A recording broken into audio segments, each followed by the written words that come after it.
Okay, good day guys. Ito, may check na naman tayo ngayon na American Home automatic washing machine. Yan guys, nag-i-error siya ng ito. Pag mga ganito guys na American Home tapos ito yung error niya, palitan agad natin yan ng sensor guys. Yan yung problema guys, ito error. Itong water level sensor niya. Palitan nyo na agad yan guys.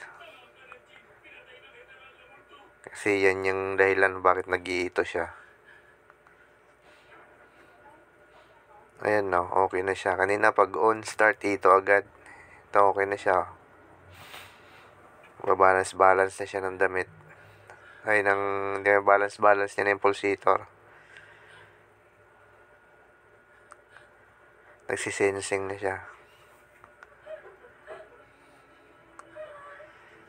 Okay na yan guys, nagkarga na siya ng tubig.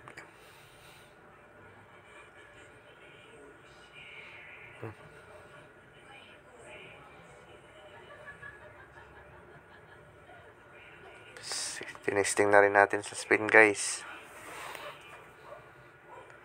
Ayan, nag-drain na siya ng tubig guys.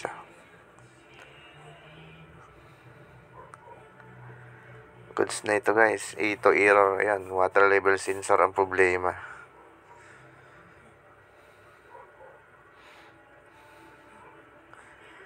Tinesting natin ulit. Kinargahan ulit natin ng tubig.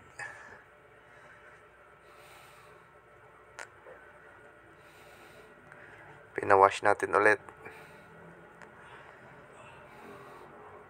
Ayan, nagwash na siya.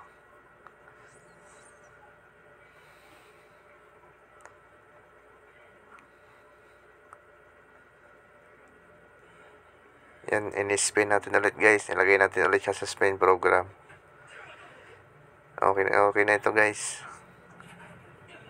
Ganyan kami guys. Pag mag-testing kami, inaulit-ulit namin para sigurado talaga na okay na.